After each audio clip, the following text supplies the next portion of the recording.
Welcome to Politically Speaking. I'm Elizabeth Bennion, Chancellor's Professor of Political Science and Director of Community Engagement and the American Democracy Project at Indiana University, South Bend.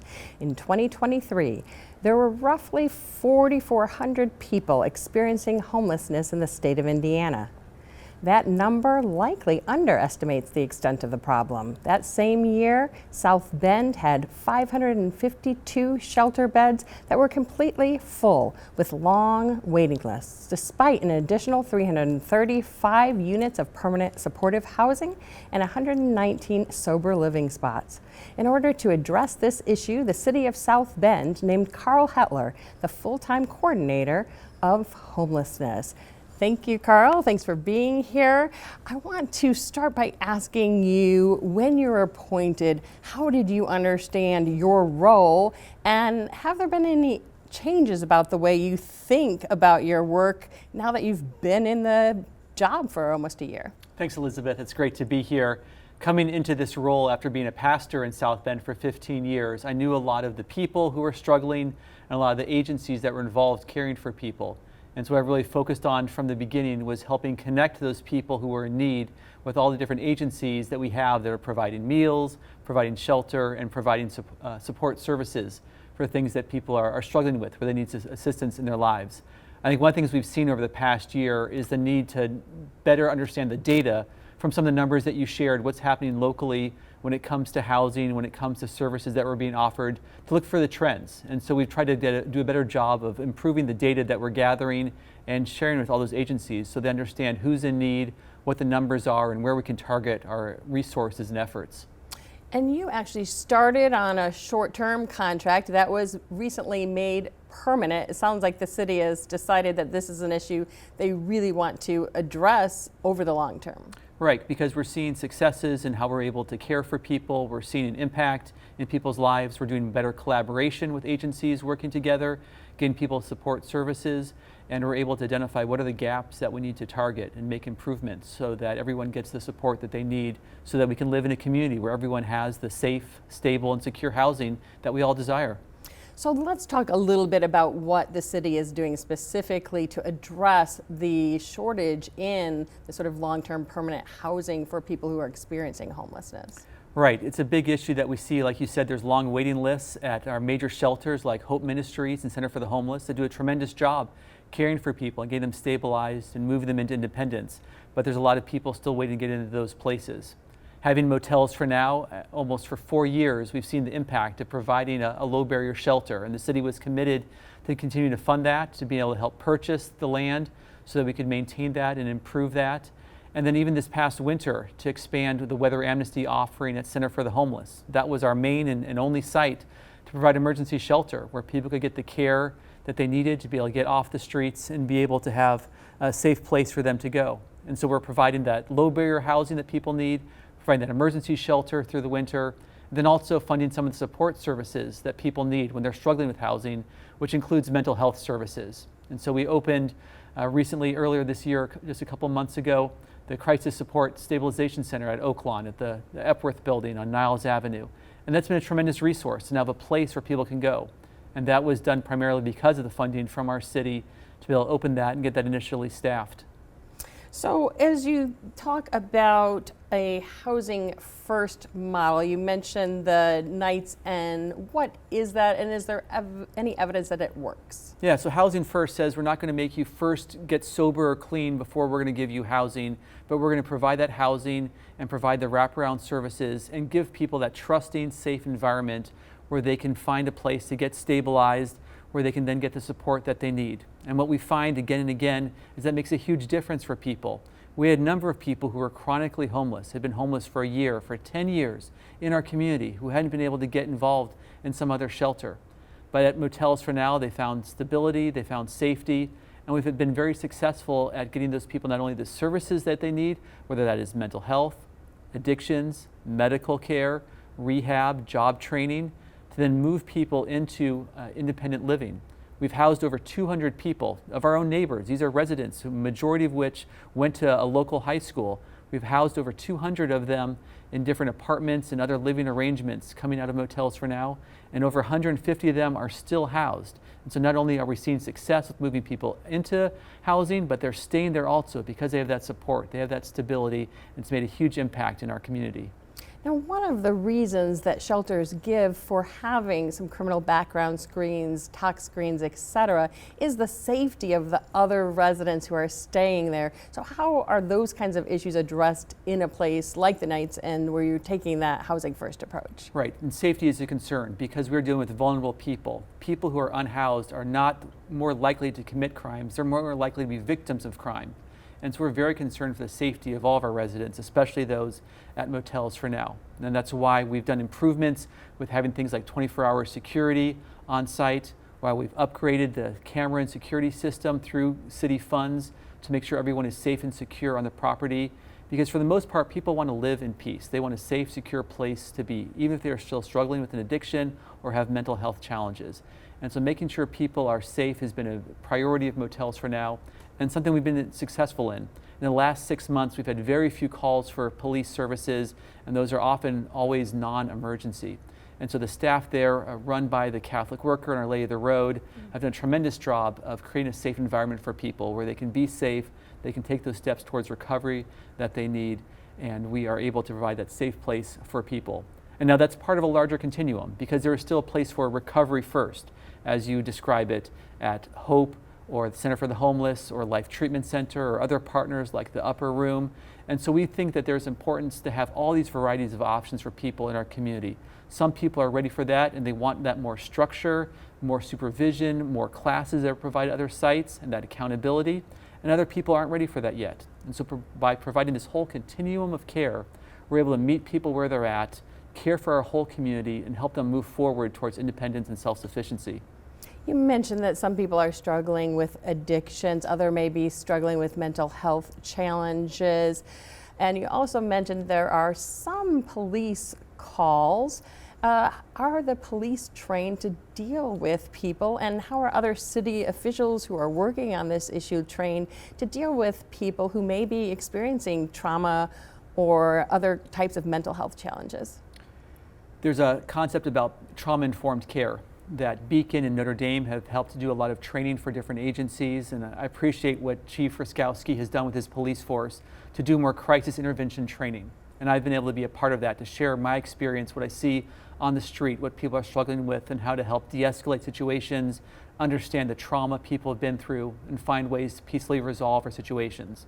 In this role now for the city, I'm able to work with lots of different agencies and departments, so including neighborhood services that goes out to do code enforcement, Venue Parks and Arts that maintains all of our parks, LAS Parking that oversees all of our parking garages, and our DTSB ambassadors who are going around in their red shirts, keeping our communities clean, especially downtown, along Western, and the East Bank. And so all these different agencies are being trained in de-escalation and how to care for people, how to meet people where they're at, to understand what are the mental health challenges, how to best interact with someone who's displaying different behaviors, and ways to be able to get people the support they need to help have behaviors that are acceptable for our whole community and for us all to be able to live in peace. And so part of my role has been to help encourage that, to help do that training. And maybe we could even do an example of that even right now. Just a breathing technique is the kind of thing that we teach people to do when they're feeling stressed, when they're feeling traumatized. So when you breathe in your nose and then breathe out your mouth, it's a simple technique that we're teaching city staff on ways when they're starting to feel stressed or anxious to just breathe in through your nose and breathe out through your mouth. That helps us calm down. And when we can teach that to other people who are dealing with a mental health challenge or stressed about where they're going to be spending the night or wondering about where they can get food, a simple breathing technique to breathe in and breathe out is something that we can all do to help deal with the stress that we're often all facing. So take a moment, take a deep breath before reacting. Exactly. Collect your thoughts, be in touch with your body. And you mentioned that many of these people are, in fact, all of them are our neighbors. Some of them may have been classmates and friends at some point.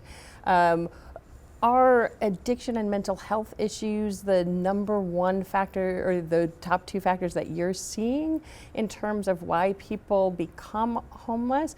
Or is it also a function of the broader economic changes?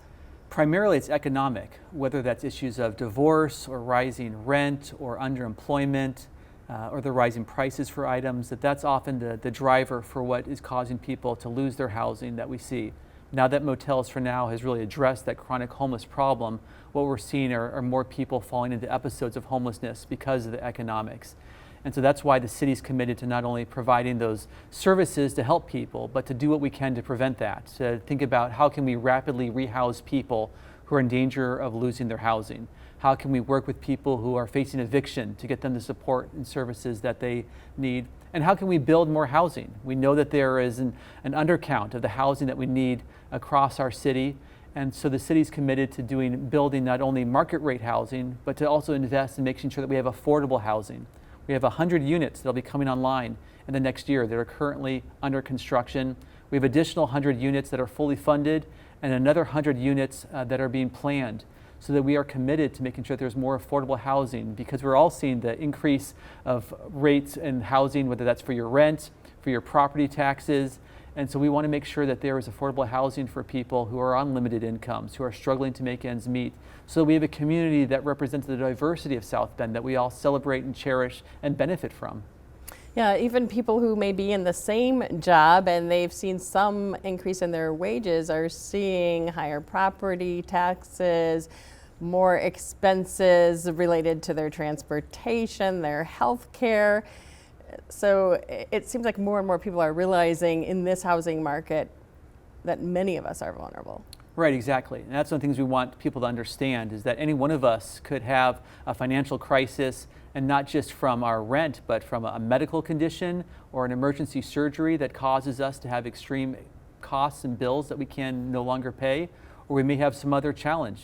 We've all been through this pandemic together, and we realize how isolating and anxiety provoking it can be to experience this uncertainty of a virus, of a pandemic. And so any one of us could have a mental health crisis and the need to support. And that's why the city is committed to funding the Crisis Stabilization Center to get that started, so that we can have a place that people can go, and to have mobile crisis teams that the city has also helped fund, so that anytime that you are in need, there's a phone number to call at Oaklawn to be able to get that care and support for someone, but then also to have mobile teams that can go out during the day to be able to visit someone, whether they're adult, or even have youth teams now that the city has helped fund. So the reality is having a phone number to call, having people to come out, having a place to go. Those are realities when we face mental health crises for where we need that support and care. Now, what about people who just can't make rent? Are there any resources in terms of rent deposits, rent guarantees, insurance, utilities that the city or its partner agencies can help with? We're looking to launch a new financial empowerment center that'll be shared more information hopefully by the end of this year about opportunities in our community that the city is going to be funding. We're working with partners like our Portage trustee, Jason Critchlow, has done a wonderful job to be able to help people in financial need, and then also work with a wonderful network of churches and other nonprofits who help people, whether it's St. James Episcopal or Broadway Christian Parish, or St. Vincent de Paul and Little Flower Catholic Church. There's lots of different agencies that are working to help people, including the United Religious Community, with some of those financial needs that they have, to be able to have them keep their housing and get the support and resources that they need. But we know that it's very much a patchwork, and that's why we're trying to coordinate those people, help direct them to where they need to go. One of the things that we've updated on our website at southbendin.gov/homeless is you can get a list of all the different resources that are in communities and maps to be able to see what is available around you, and to get information for how to call or email to get those connections. And so one of the things that I'm responsible for is to create that catalog of all the different resources in our community, and to keep that updated so people know how to get in contact, when to visit different places, and where they can go. So southbendin.gov/homeless is a great resource for people who need questions or want to help someone else who's in need. It sounds like those resources are not just from people who are currently experiencing homelessness, but could also be from people who may need help with food for the month, so that they are able to pay their rent and not become homeless. Is that accurate? Exactly. We've got a wonderful network of food pantries across our community that all get support from the Food Bank of Northern Indiana and Cultivate Food Rescue are our two major providers. And they're doing tremendous work to help rescue food that would be going to waste, help coordinate all the federal funds that are coming to us and food deliveries, and to also really run some great food donation drives also, and then spread that out to our pantries throughout our community so that people know what the pantries are that they can visit and to be able to get the support that they need. And we have a wonderful program with Unity Gardens to help people learn how that they can grow locally produce that they need to help cut down on costs also and be more sustainable and healthy. Now, I know that the city was interested in additional low barrier housing. Can you talk a little bit about what is happening with that? Motels for Now was always temporary, as the name implies, and our goal has been to build the New Day Intake Center. We're still getting feedback from residents about pros and cons of potential locations, and so we're hoping in the next couple months to be able to announce where that permanent location is going to be. We want something that is best for not only the residents who are in need, but for the surrounding communities around us. And so we're continuing to gather feedback, both pros and cons, from neighbors and from businesses as we evaluate where's the best place to build that. Now, there was an initial site picked out and there was some pushback. What were the concerns and how are those being addressed moving forward? Yeah, some of it's misinformation with people not understanding how well Housing First works. The numbers I shared, about 75% of the people that we've moved into housing on their own are still there. To see the limited numbers of criminal activity that happens among people who are unhoused, that more often they're victims. And to also understand all the wraparound services that we're providing with the mental health, with the addictions, with the psychiatric and medical that people need, that people aren't just being left alone, but they're getting all those wraparound services to help not only them keep safe, but help them improve their lives also. So a lot of it's been helping just people understand what we're doing and sharing that, but then also being part of that public process. And wherever we end up deciding that we want to build, there's going to be a public process of having to go to the zoning commission and get land zoned for a multifamily housing, to get approval from the Common Council and to get whatever piece of land given back through the redevelopment commission to the New Day Intake Center that will be running that. So we know that there's going to be continue to be opportunities for public to raise their questions, for us to answer them, to address their concerns, and do something that's in the best interest of all people. Because again, these are our neighbors. These are the people that we know who grew up here, who have struggled to maintain housing. And these are our neighbors that we're trying to house. And so this is a community-wide effort that we want to be able to hear from people what their concerns are and be able to address them so that we can make everyone have a safe place to live. We don't want to push people out of our community who are a part of us. Now, you mentioned support in the form of psychiatric and psychological services, addiction services. What about employment services, job training, etc.? Are there ways that people can partner with the city to take advantage of some of those types of services? Goodwill has been a great partner with their Second Chance Employment Program.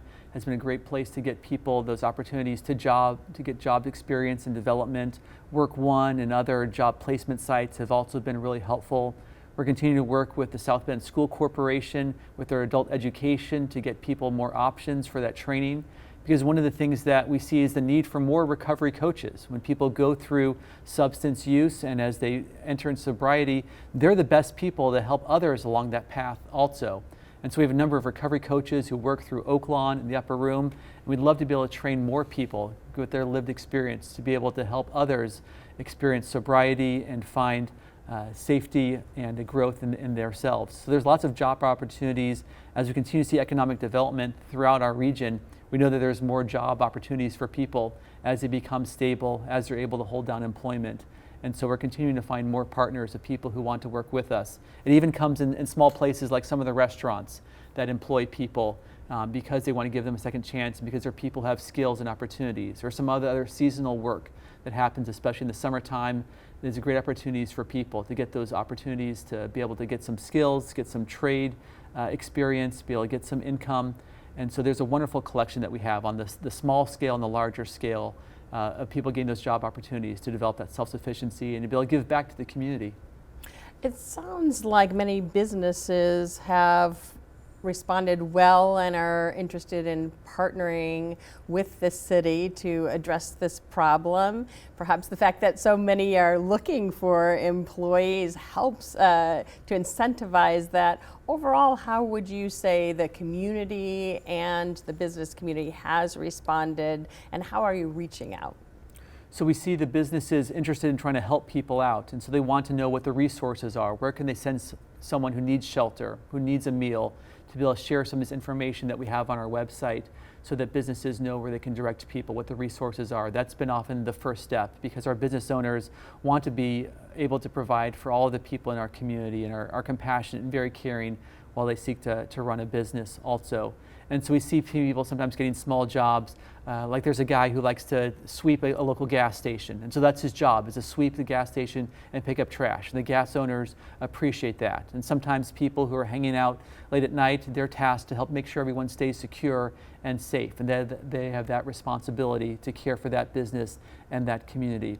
And so we see these opportunities to be able to help encourage people, to give them opportunities to give back to the community and to be good neighbors, because the reality is we know that there's not enough shelter for people, that there are waiting lists. And so we see people being good neighbors. They're being respectful of the residents around them, of the neighbors and businesses around them, and they're being good neighbors to them and helping take care of what they can do to help be a good neighbor and not to cause problems to the neighborhood businesses. And so as we continue to meet with businesses, I'm always available to go out and do some of that de-escalation training like we practiced for their staff, to share about the resources that we have and problem solve for people. What are the resources that they need? Do we need to encourage them to visit Oaklawn? Do they need to go to the Recovery Cafe at the Upper Room? Do they need to sign up for motels for now? Do they need to get a bed at Hope or the Center? There's lots of different options for people, and businesses want to help connect people with the resources that they need. Now, what can churches, civic organizations, or just individuals who may be watching do if they wanted to be part of the solution? If you go on the website, southbendin.gov/homeless, you'll see a large list of places where you can donate. If you want to give clothing, if you want to donate food, there's lots of different agencies that are available there that would love you to have your donations and to be able to get those physical items to help out. And a lot of those agencies would also take volunteers. And because we've got people serving breakfast, lunch, and dinner 7 days a week throughout South Bend, depending upon your schedule, there's a different place where you can connect to volunteer and help out. And agencies are always looking for people who want to walk alongside and serve people in those places. And the third stage is really then walking alongside and helping people move into housing. As they move into apartments, people need support. And we have a number of churches that are doing that already in our community, that are walking alongside people as they move out of a shelter into a private apartment, helping with the support and resources that they need. And so there's more opportunities for people to get trained and have those opportunities to welcome people into their community, very much like what the United Religious Community does with our refugee resettlement program. We're seeing that citywide, that there's not only people who are coming from traumatic experiences overseas, but people have had traumatic experiences here in our own community who needs that support, need that rebuild that community. South Bend has always been a place that is caring about one another. It's some of the values of what I think draws people here to this city. And we have opportunities to not shun people, but instead welcome them in, to know that there is support, but that often people just need friendships. They need to rebuild those connections, those bridges that have been burnt over time for various reasons. They need a place where they're accepted and loved and not made to feel ashamed or guilted. That's what it means to be a community and to care for one another. And because any one of us could experience a trauma at a time, we want to continue to encourage people to develop those relationships and care for one another so it can be truly a caring community. It's interesting as I hear you talk about this in your role as a homelessness coordinator. It sounds very similar to what you may have said as a pastor and people, faith leaders throughout our community of different faiths may be trying to say to their folks attending services each week. Do you see a connection there? Sure. My years at Broadway Christian Parish prepared me to move into this role very well. And what's been great is to be able to expand beyond that, so that I've been able to go to other community groups, faith groups, such as a Unitarian Universalist Church and Sinai Synagogue, and to speak at different business groups also, and different neighborhood associations to cast this vision of being kind to one another and getting people the support and care that they need. And what I see again and again is, regardless of your belief or practices, that we have a caring community and lots of different groups that are interested in understanding the problem, understand all the different services that are out there that we've talked about, and then also understand some real components of what people can do to get involved and help. Because it feels overwhelming when we think about all the mental health and addictions and housing needs and all the financial challenges. It can feel overwhelming. But when we realize all the different pieces that the city's investing in, all the community partners that we have, it helps people understand that they can pick one little piece and get involved in and really live out their desire to be a part of a caring community. Any final thoughts or something that you'd like to leave people with as they think about this issue in our community and across the region? With Weather Amnesty wrapping up after 6 months of emergency shelter, it was used by hundreds of people. Over 100 of those people moved into a residential shelter, whether at Center or Hope or motels for now. And so we were successful in not only keeping people safe through the cold winter, but moving people into residential shelters. We had another 100 people who we only saw for one night and we never saw them again.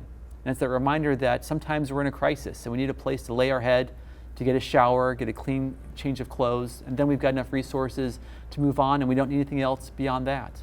But I think of one person that I met who not only got through Weather Amnesty but into a shelter, but now works around downtown. And I always see him waving and smiling when he's on the job, walking around downtown doing his work. And it's that reminder about how sometimes simply having a warm place to spend the night, having resources to help get you stabilized, then leads people to be able to have a life full of joy and importance and being able to give back to the community. And it's seeing people like that that reminds me this is why we do the work. It's to be able to provide a structure that people can thrive so they can find joy and give back to others. All right, well, we'll end on that positive note. A lot to do, but a lot is being done. That's all the time we have for this week's Politically Speaking. I want to thank our guest, Carl Hetler, Homelessness Coordinator for the City of South Bend. I'm Elizabeth Bennion, reminding you that it takes all of us to make democracy work. We'll see you next time. This WNIT local production has been made possible in part by viewers like you.